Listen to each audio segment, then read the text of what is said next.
All right, good afternoon again. My name is Christopher Chung. I have the privilege of serving as the CEO of the Economic Development Partnership of North Carolina, which is hosting today's webinar, which is actually the first in an 8-part series going all around North Carolina virtually.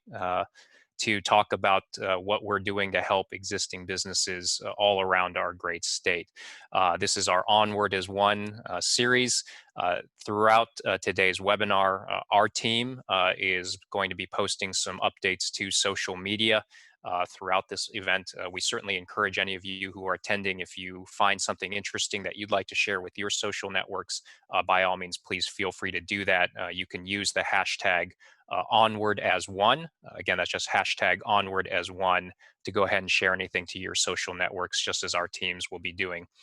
Before I turn it over to Natalie English, who is from the Wilmington Chamber and has graciously agreed to help co-host today's webinar roundtable, we're going to go ahead and play a video that's part of our new Onward as One campaign, which is part of our initiative to assist existing businesses in North Carolina deal with this challenge that we're all facing in terms of COVID and the economic impact. So we're going to play that video here before we get started and turn things over to Natalie English from the Wilmington Chamber right after the video concludes.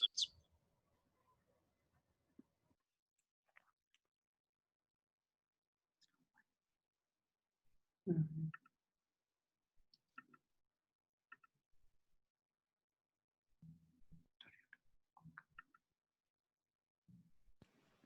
Give us 1 second here to tee it up. Always something. This is our first one of 8. So, working out the kinks. That's part of being first, I guess.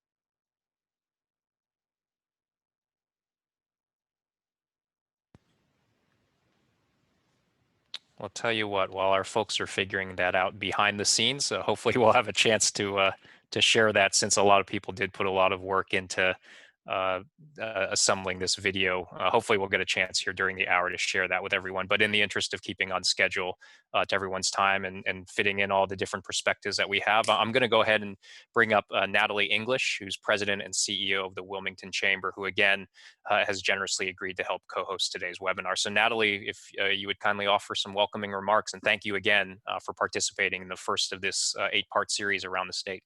Absolutely, Chris. Thank you so much for picking Southeast North Carolina as the first site for your tour across the state of North Carolina. We think it's the best region in the state, and we're very excited to have you and the team with us to share not only what you have going on at EDPNC that's helpful to business, but also listening to some of the businesses in our region about with some of the things that they're doing to be resilient and to recover from this pandemic. And then we're looking forward then to having that conversation back and forth so that the folks on this call will be able to share with their colleagues and with their neighbors, their business neighbors, the types of services and counsel that EDPNC provides to help businesses, big and small, through recovery, and then of course beyond. Scott?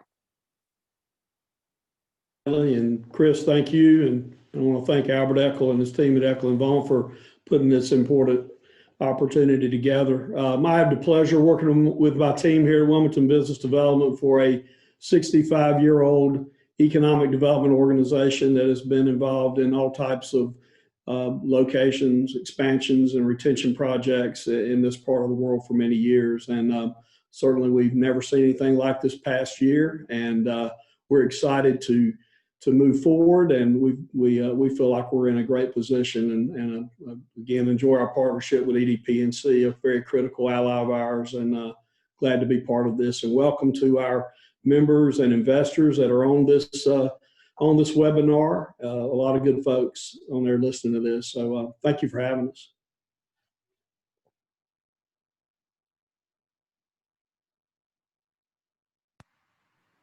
So I'll introduce our panelists today. Of course, you've certainly met Christopher Chung, the CEO of the Economic Development Partnership of North Carolina.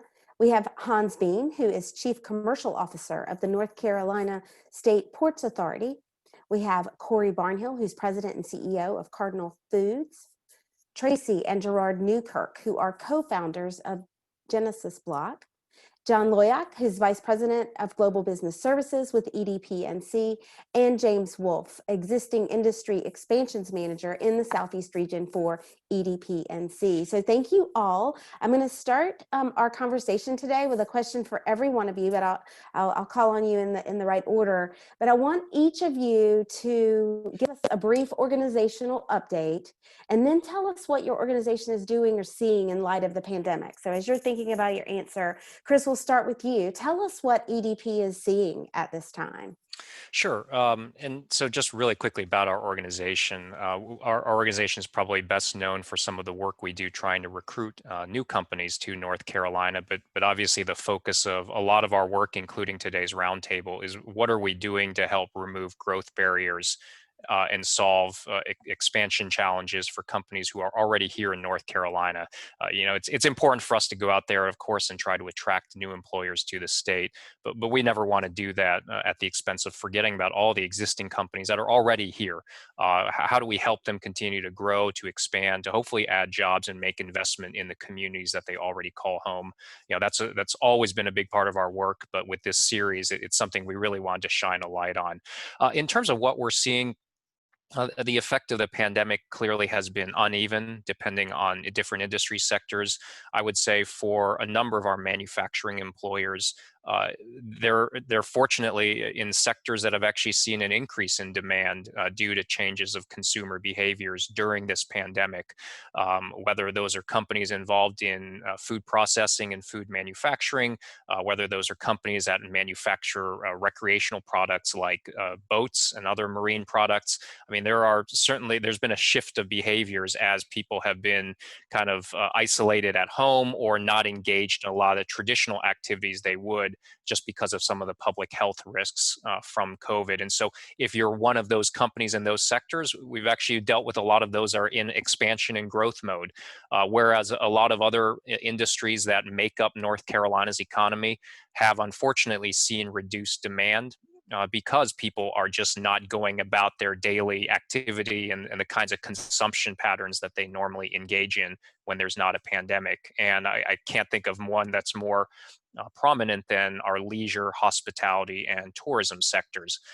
With fewer people traveling or willing to incur the risk of potentially traveling, that of course has led to a lot less demand for some of those industries. And while there's been some federal help and of course some good state and private foundation programs, we still have a lot of small businesses in that leisure and hospitality segment that are kind of hoping we get to the end of this pandemic and that they can still keep their businesses together in spite of that low demand. But the nice thing is, whatever sector you're talking about, we've just seen a tremendous amount of resilience among those North Carolina companies, whatever sector they are. They're all committed to, of course, getting through to the other side of this pandemic, keeping their teams intact, keeping their employees and customers safe.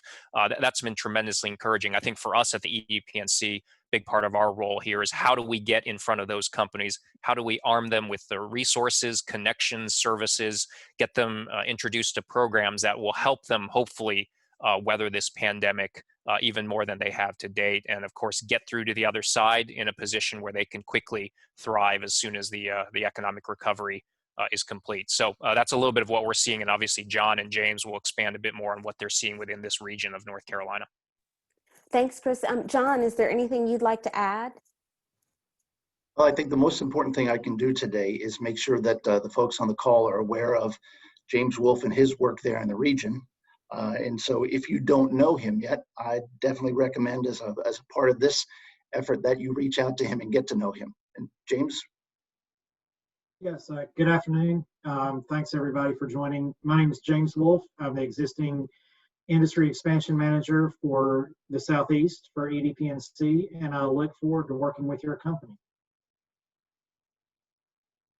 Thank you, John and James. So Corey, we're gonna, sorry, Hans, we're gonna jump in and we would love to hear from you an update on the NC ports and tell us how has COVID impacted what's happening at the North Carolina ports? Sure. Thanks, Natalie. And thanks again for having us, everyone. We're seeing a mix. I think our team at North Carolina Ports, we're about a little over 220 folks between our two deepwater ports at Morehead City and Wilmington and our inland port in Charlotte. We're really seeing a mixed dynamic across both recovery, navigating the disruption, and then new demands and opportunities. I think Chris touched on it. I mean, there are new demands and market opportunities that are evolving as the COVID environment plays out and what the new normal and new future is going to look like. The disruption actually is creating a variety of opportunities. I think we've gone from risk mitigation to adding flexibility in supply chains in terms of the international trade side that we support, to now saying, okay, how do we anticipate the new normal and become a gateway or a combination of gateways and inland platforms that help people do more business. I think resiliency has really almost become a middle name for North Carolina. I think between weather and trade dynamics and now COVID, but the businesses here are growing rapidly, a lot of regional growth, and I think that combined with coming out of the other side of COVID is positioning us very well for growth into the future. Super. Thank you so much, Hans. Corey, I know that your business has remained very resilient during COVID. So can you give us some background on your business, Cardinal Foods, and then share with us some of the challenges that you've seen?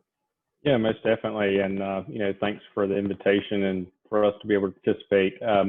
So Cardinal Foods is currently a single plant operation in Burgall that processes and distributes frozen food, fruits and vegetables, primarily focusing on blueberries and sweet potato products.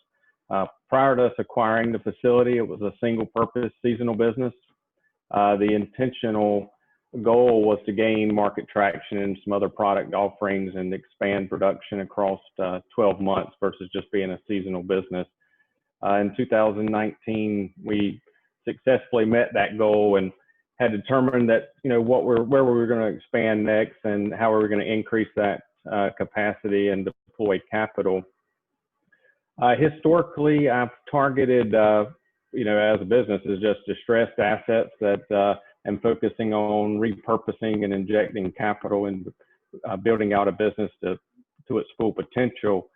Since I purchased the business, we have struggled to find economical ways to fulfill that potential and really struggled on that point. And to help fulfill the second goal of expanding our capacity, COVID has, believe it or not, brought us, two opportunities within North America. We've purchased a facility in Canada, which we're in the process of transitioning to the Eastern US. And then the second facility is already on the East Coast that we're in negotiations with currently. And the goal would be to consolidate these plants within one unit in a strategic location. In the past 6 months has been, I feel like for us here, we've been extremely blessed in maintaining production and limiting the impact. We've placed immense significance on protecting our team and their families to reduce the downtime and the customer interruption. Our entire team has been courtesy and respectful of each other as well as the goals of the company and keeping the plant doors open and everyone safe. From a business standpoint, we're fortunate to be able to shift production over, just kind of like Hans was speaking of, we really changed quite a bit on our demand shift. So we've been able to force more of our products into more retail outlets versus food service. And that's just played a huge impact for us. And, I believe that COVID has made us stronger and more united as a company and the upside of the plant, if everything kind of comes together. So we're pretty optimistic on things. That's good to hear, Corey. I'm just put blueberries and sweet potatoes on my shopping list for today when I get ready for the holiday. So thanks for what you do there. And I think it's highly appropriate that we go from someone whose business is located in Burgaw to some people, at least one native of Burgaw, maybe two natives of Burgaw. Our next question is for Tracy and Gerard. Gerard, you guys, first of all, tell this crowd about Genesis Block, because I suspect a lot of them don't know much about you guys, but then talk about how resiliency sort of played a part in your story and some of the challenges that you've seen throughout this pandemic and this lockdown that we've been through, various phases of. Thanks.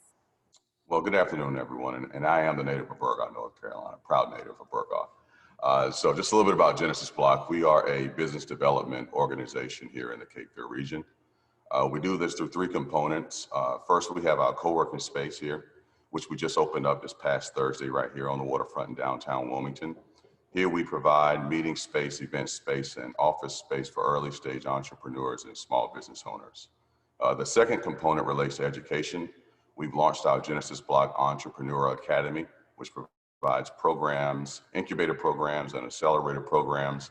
Most notably, our Back on the Block Minority Accelerator Program will launch January 2021. We're going to have 10 minority and women-owned companies from here in the Cape Fear region, which will go through a formal process to provide resources and tools for them to take their businesses to the next level. And the third component of our business is technology.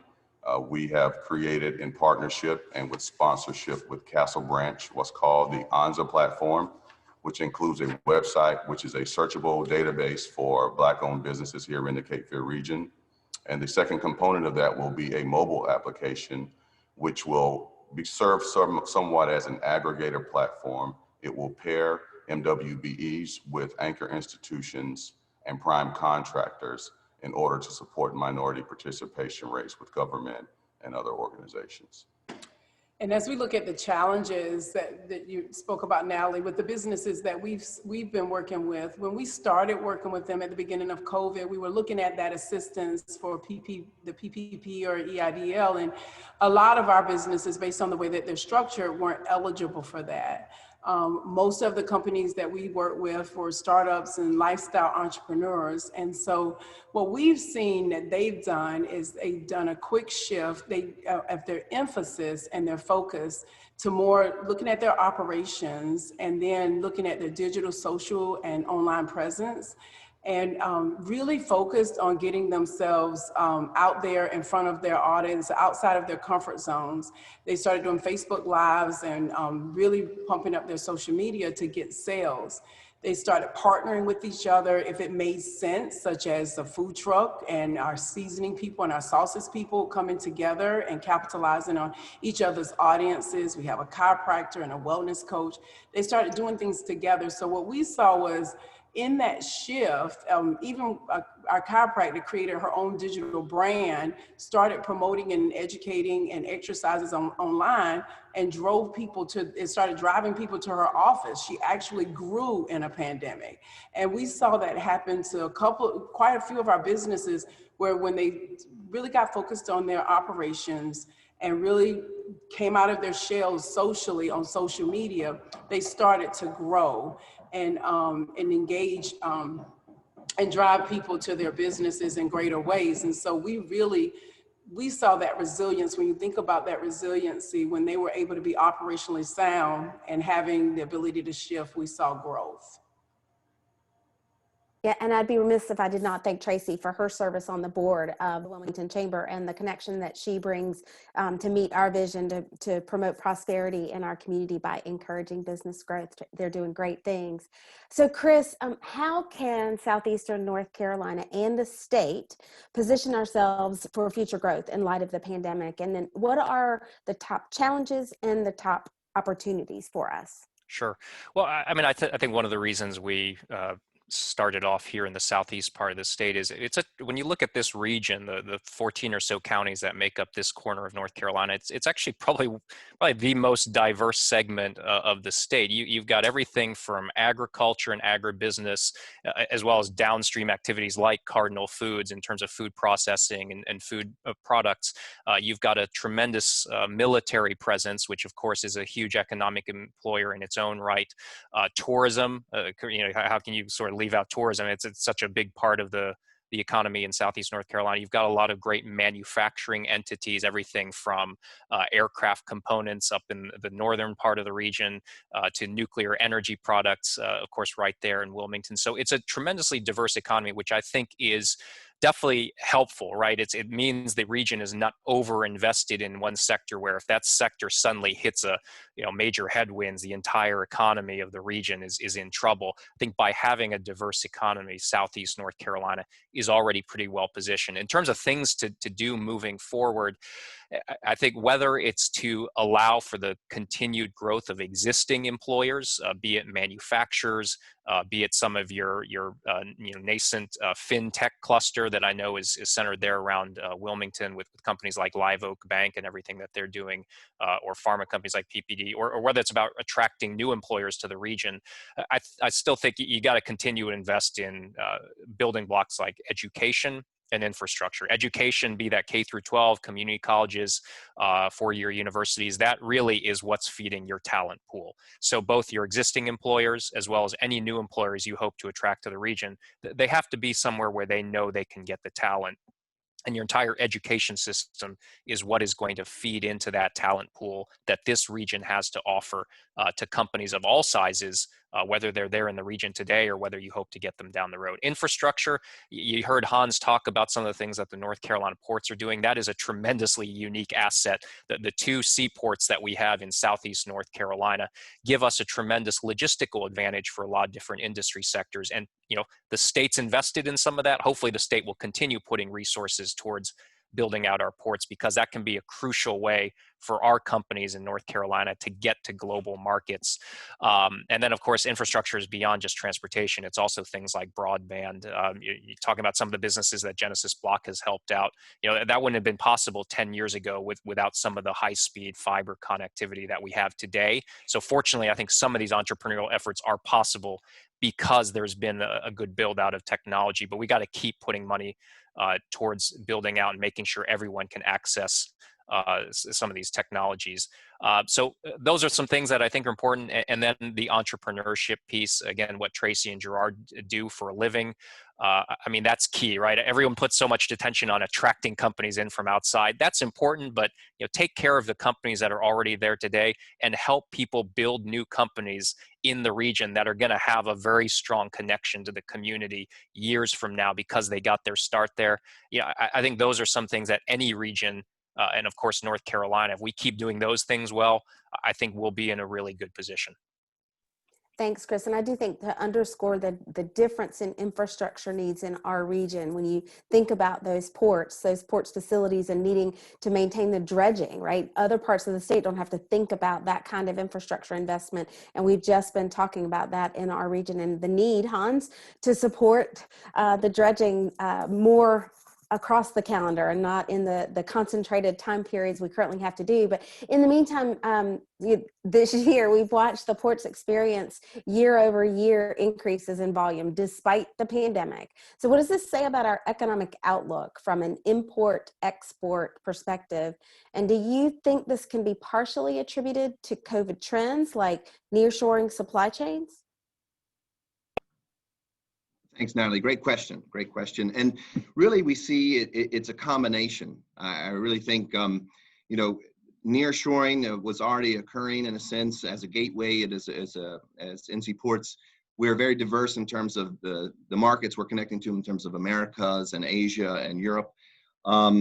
But at the same time, multinationals and local businesses are looking at more markets they can participate in. They're diversifying their supply chains if they're sourcing raw materials or exporting manufactured goods.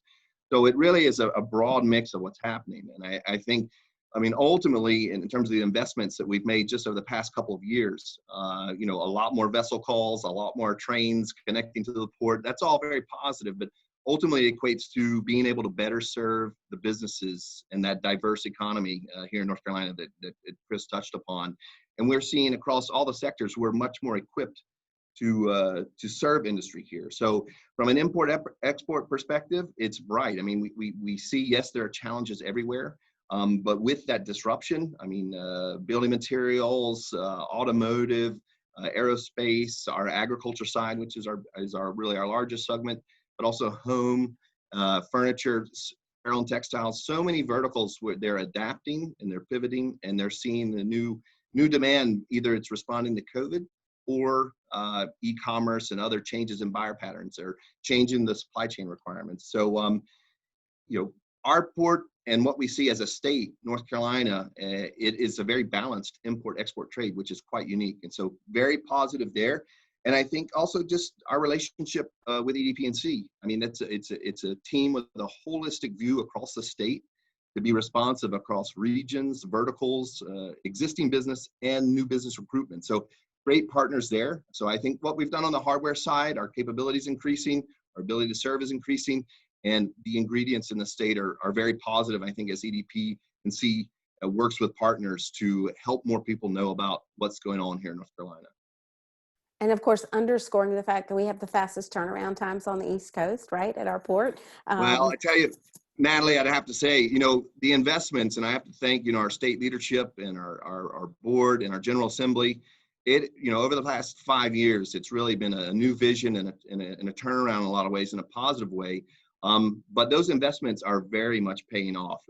Right now, we're the fastest growing port in the United States, and our connectivity index, which is most important for businesses, right? For them to be able to connect with those markets, that's the fastest growing in the United States. So I appreciate thanks for the compliments. A lot more work to do inside our gate at our terminals, but a lot more work to do outside with our economic partners. Absolutely. Thank you, Hans. And one of those partners of all of ours, I'm going to turn to Scott Satterfield. And Scott, I know that the team at Wilmington Business Development has seen a lot this year as we've all had to deal with COVID. Can you talk about how WBD and your members have worked with EDPNC and what opportunities you see for Southeast North Carolina as we look into 2021? Glad to, Natalie. Thank you. We have no more valuable partner than EDPNC. I mean, they're just we move in pace with them. James is a tremendous asset to us for our existing business and industry, and brings a lot of knowledge. He was a local economic developer before he got into that, so he understands what the businesses need at a very, very organic level, and he's been tremendously helpful with us. So James is a speed dial, if you will, with our team for sure, and has helped us tremendously in bringing the assets that EDPNC can offer. And of course, Chris knows we talk to his team and to him often about the advantages of doing business in this part of the world, and he's very helpful and understands what we are trying to achieve and for the emerging technologies that we have. And Chris mentioned, and rightly so, that we have an extremely diverse workforce and extremely diverse type of a business structure here in Wilmington, and that's buoyed us in some very challenging economic times over the 65 years that this organization has been here. Remember, this organization got started because there was only one major employer here at the time, the Atlantic Coastline Railroad, and the fear of that exclusivity drove this organization to be formed, and thus to go out and diversify our regional economy. And certainly we have everybody up here, Hans, Natalie, yourself, all key players in what we're trying to do, and excited about the team at Genesis Block and what they're bringing to the table. And Corey is a long-term partner of ours and work very closely with him. So within this panel, everybody on here is a partner of ours. It's been a year that nobody could have predicted how this would be. This is a very in-your-face business, as Chris will tell you. So getting used to doing what we're doing right here on Zoom calls, we're used to our boardroom being filled with clients, the airplanes rolling, and the folks coming in and out. So we've had to adjust to that. But I will say that our team has risen to that challenge. Our partners and allies are figuring out how to make the best of what we have. And honestly, there has been some really good opportunities that have emerged. And I think we're in a great position to do that. We're real excited. We talk about infrastructure and the necessary assets that it will take to move our community forward. You know, a good problem is that we basically ran out of buildings in this area to put companies in. So one of the efforts of our team has been to get product established, get buildings that are built to today's modern manufacturing standards and warehouse distribution. It can support Hans and the team at the ports and the many opportunities that we see with reshoring and really supply chain management and just-in-time delivery and all those things that are changing as we speak. So we've worked very diligently. Our team has to bring investors to the area. We're going to have over 500,000 square feet of world-class space available for these types of companies. Chris and his team know about it. We're excited about what some of these what that'll bring to the table. So that's really helped accelerate that. And I just can't appreciate enough the investors that have stepped out during this time to put multi-million-dollar investments in our region to help position us for the next 10, 15, 20 years. You can't sell out of the back of an empty wagon, no matter how nice a place is. You have to have essential utilities and you have to have product. I'm excited about companies like EDPNC that are bringing $30+ million in broadband connectivity to Pender County. That are going to give folks the opportunity to be connected and for, and to be prepared for the challenges like this, for folks to have to leave their home to go to a local fast food place to connect to Wi-Fi is not acceptable. EDPNC is coming in and going to be very helpful with that. We've been very involved with them and we're excited about what that essential utility will bring to the table, because just like water, sewer, natural gas, rail, electric, all those things, broadband is right there with it. Chris will tell you that is an absolute broadband connectivity is the absolute essential element that we have to have. So we're very excited about where we are, and we've made these adjustments. Our team is, we have found a way to really increase our client load with the help of EDPNC and a lot of our other partners that we have out there. And while it has required a dynamic shift to some degree in how we do business, we're feeling very good about where we are, Natalie, and I appreciate that question. And Natalie, if I could chime in on the back of what Scott said about having available product, specifically buildings. Again, a lot of the types of companies that would be looking to locate or expand in the Southeast region, those are going to be companies that still need a physical presence, right? I mean, past 8.5 months, we've read a lot about how some jobs will be done virtually or remotely forever. Well, while that applies to certain types of lifestyle businesses or entrepreneurial ventures, maybe certain types of office jobs, many jobs, of course, will still have to be done in a physical environment, including sectors, of course, like agribusiness, food processing, manufacturing, distribution. And so having those available existing buildings that companies can locate in if they're coming from outside the region, that's important. But remember, empty buildings also do another thing, which is they give room to grow for your existing companies, right? If your existing companies are tremendously successful, they need to expand, but they've outgrown where they are today, you certainly don't want to see them leave the region because there's not something that they can get into right now. And again, that's another value that that existing building availability that Scott talked about will have. It accommodates that future growth for your very successful companies there within the region. So I think that's a great point for the region to think about. And the nice thing is there's even some state incentive programs that can help companies adapt and reuse vacant buildings for their needs. And again, that's one of those types of programs that James Wolfe oftentimes helps his clients navigate to using.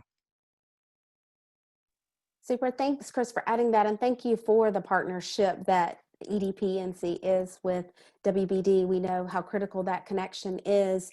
So Corey, want to turn to you next and ask you if you could share with our audience some of the ways that you've worked with EDPNC to navigate the challenges presented by COVID, but then also other ways you may have worked with EDPNC and what other businesses should consider EDPNC to be in the way of a resource.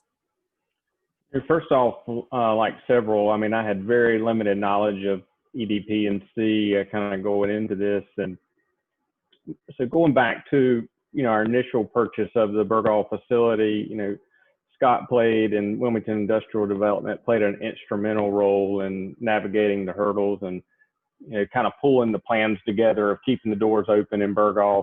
And as I said this, before, this was a seasonal business that was not economically viable.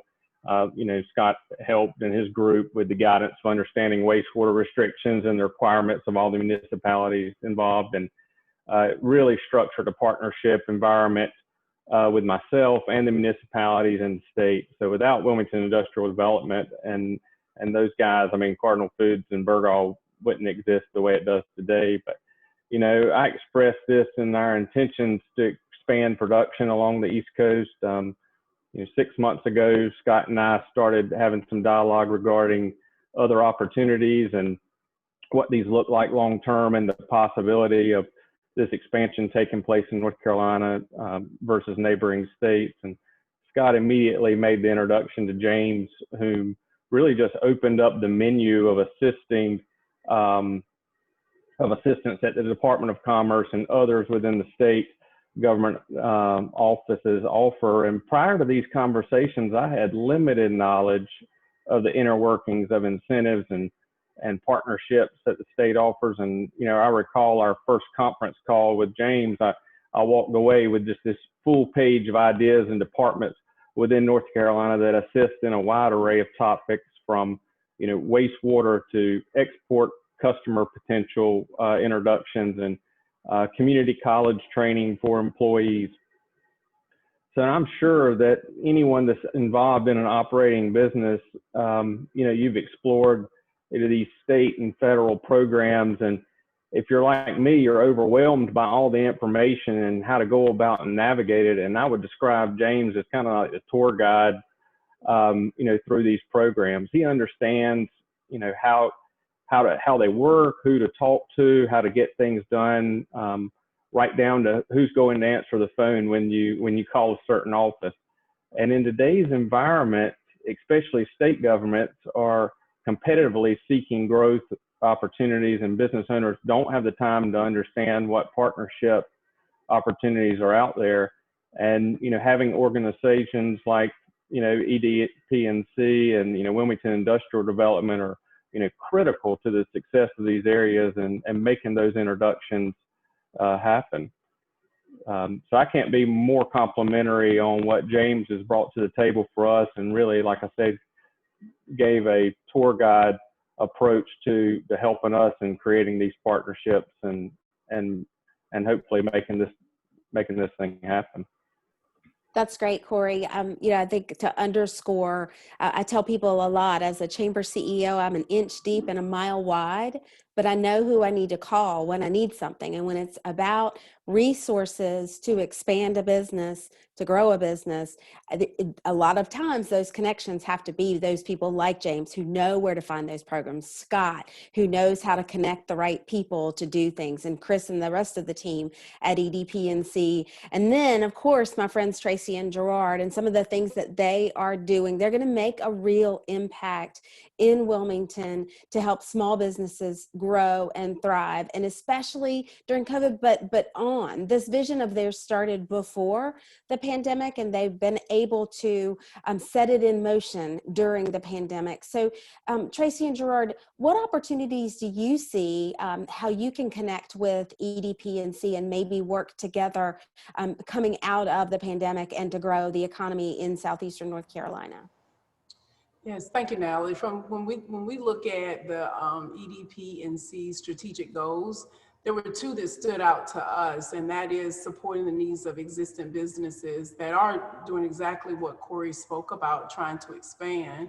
and then helping small businesses get their start. That and when you talked about removing growth barriers, some of those barriers to getting a start, those were the two areas that we felt were, from that strategic goals, were most aligned with the work that we're doing here at Genesis Blog. Yes, because we aim to be the anchor organization here in the Cape Fear region for minority and women-owned business development.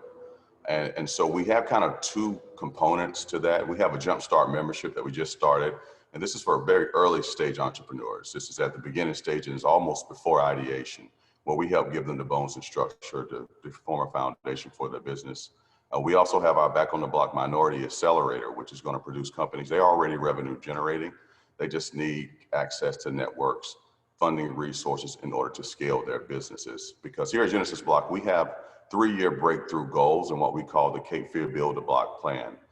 We understand that new business formation is the primary driver of job creation. If you look over the last 5 years, almost 90% of the job creation that has happened has been as a direct result of new business formation. So, and that's our focus. Our first focus is business creation. We want to create 120 new businesses that are going to come through our Genesis Block doors over the next 3 years. From those 120 businesses, we aim to prepare them to take on 400 more employees. And from that 400 employees, we'll drive another $13 to $15 million in revenue for the Cape Fear region, which obviously increases the tax base and is a driver of community prosperity. So along that Cape Fear Build a Block plan, especially, we definitely see synergies with EDPNC, and we look forward to opportunities in order to partner. Fantastic. Gerard, I love those numbers. Every time you tell me 120 businesses and 400 new jobs, you know, Chris and Scott get to stand up and make large scale announcements quite often. And if we count every job that we get to create in our communities, and this is across the state, of course, but they add up. And so every one of those is going to be really critical to our future economic growth. So James, thanks for all that you're doing, especially helping Corey connect to the resources he needs to grow his business. And hopefully that means Burgaw becomes the choice for that location for the consolidation. I'll keep my fingers crossed there, Corey. But can you talk about what other services and things that, that EDPNC might be able to help businesses, existing businesses with? Sure, thank you. So really, my job is to work exclusively with existing businesses in the southeast part of the state. And I really should be the first point of contact for a business when dealing with any agency in state government. And that includes the Department of Commerce, Environmental Quality, Department of Transportation, the Community College System, and the NC Works office, which helps employers find employees. And so my goal is to work with companies to help them take advantage of opportunities they have, or to overcome any obstacles that they have. And so that includes working with all of the Department of Commerce grant programs and incentive programs, helping them get community college training for new employees or existing employees, or just simply solving a problem. And I can be a great resource for a company that is dealing with an issue that they just really do not know, who to call or where to turn.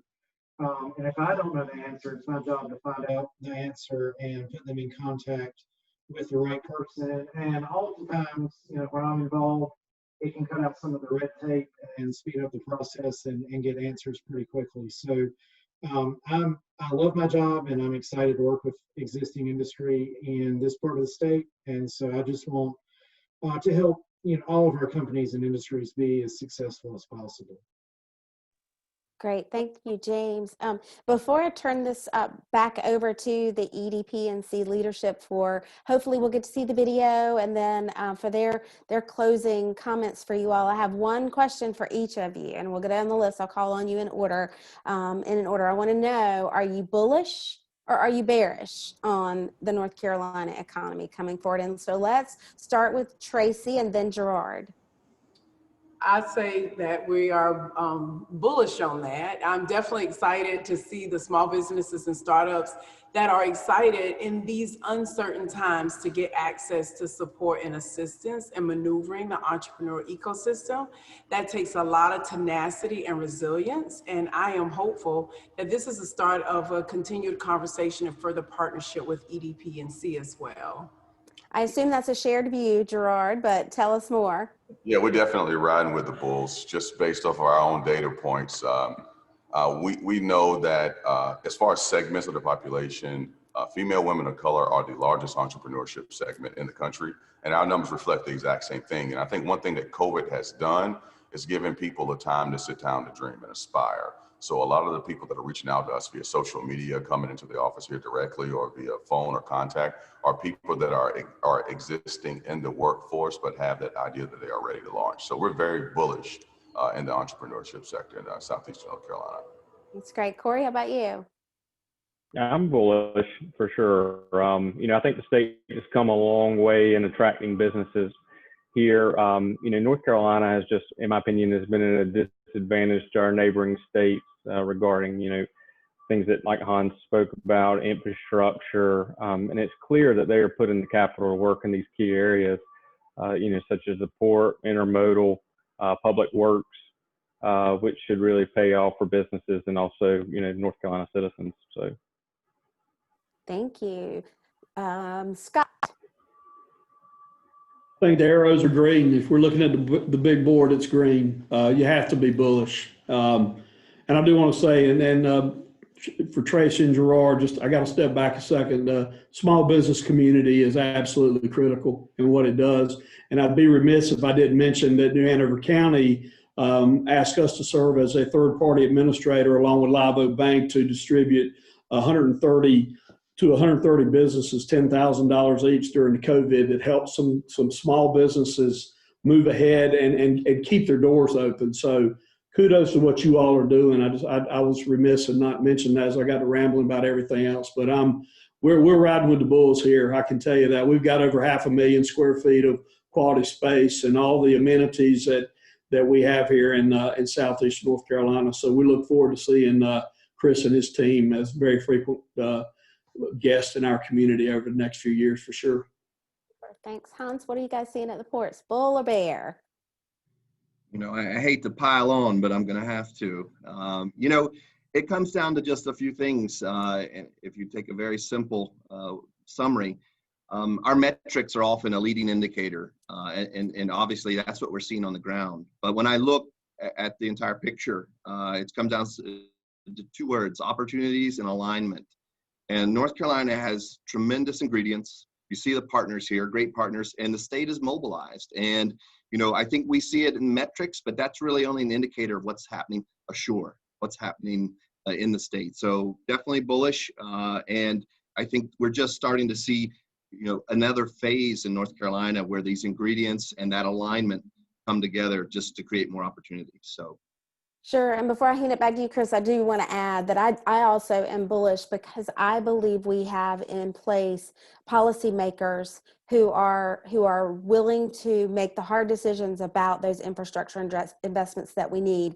And I know that the state chamber, along with EDPNC and the Wilmington Chamber and many others across the state, are working on a Destination 2030 coalition to ensure that we are investing in our infrastructure in the ways that we need to. So I wanted to make sure I got that in, that I am bullish about what our policymakers will do in 2021. And Chris, I'll turn it back over to you guys. Thanks so much for having us. Well, sure. And I think we'd all be remiss if we didn't thank groups like the Wilmington Chamber and your counterparts around the state. Again, remember, groups like EDPNC, it's either folks like James who are connecting our existing businesses to this menu of resources that can help those companies, expand, grow, thrive, even in this kind of environment. Or we are out there selling North Carolina's advantages as a place for companies to locate.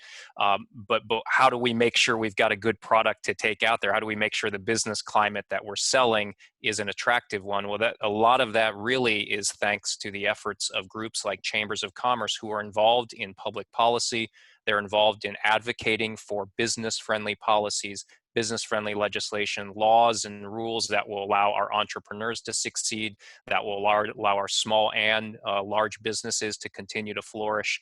So, thank you, Natalie, for what you and what I know all the other chamber presidents around the state do every day, which is to ensure that all those of us on the economic development side have a good product to take out to market. Look, even if I wasn't in my job, I think I'd have plenty of reason to be bullish about North Carolina. We're all going through a tough environment around the whole world just with this pandemic, but that hopefully the end is in sight with some of these promising vaccines, and hopefully a year from now we are back to resembling something normal. And I think North Carolina continues to demonstrate very strong fundamentals, and it's an attractive place for people to live, and it's attractive economic climate for people to seek employment opportunities. I don't see a lot of that really changing, even in spite of this unprecedented pandemic. And so I think that makes it easier for all of us to do our jobs well.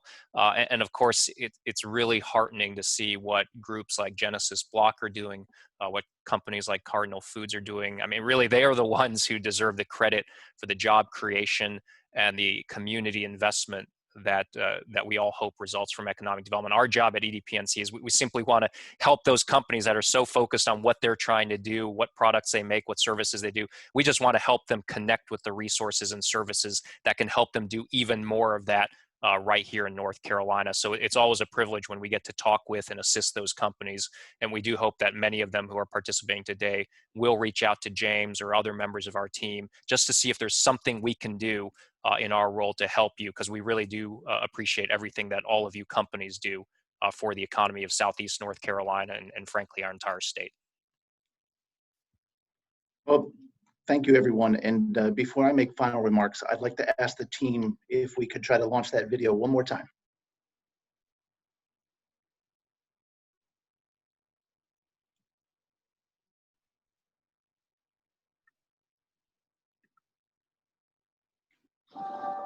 Good morning, North Carolina.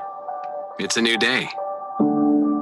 Across the state, we're opening up doors, setting up shops, and bringing in first shifts. We're putting in the work to forge ahead. And with the help of the Economic Development Partnership of North Carolina, we move onward as one, making connections, sparking collaboration, providing guidance. North Carolina businesses aren't just enduring, but achieving. From major cities to small towns, the future is just getting started. Our sheer will to build a thriving state has always been and always will be what keeps us ahead. And we're building the North Carolina of tomorrow today. North Carolina businesses like yours can reach their full potential with EDPNC's COVID recovery resources, grant and loan expertise, startup counseling, export assistance, and workforce development. North Carolina, let's move onward as one. See you in the morning.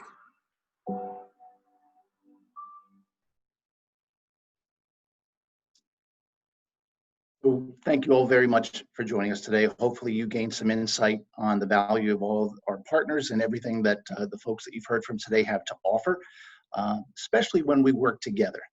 From the Economic Development Partnership of North Carolina to the NC Ports, the Wilmington Chamber, the Wilmington Business Development Team, and especially to businesses like Cardinal Foods and Genesis Block. We thank you all for joining us and for all that you do. To finish our call, I'd like to put up a slide to just reiterate some of the resources that are available through EDPNC.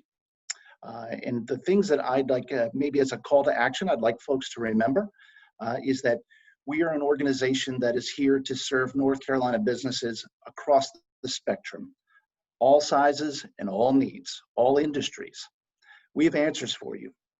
We can help you find new opportunities or navigate any challenging circumstances you may be going through. On the screen here, you can see a list of some of the very specific services we provide, but what I'd really recommend, what I'd really encourage everyone who joined us on the call today is to get to know James. James is our regional manager here in the southeastern North Carolina, and I can assure you, once you get to know him, you'll be very glad you did. Final call to action for me is that I'd just like to remind everybody that we succeed when we work together. So thank you all very much for joining us today, and that's the end of our roundtable today. Thank you.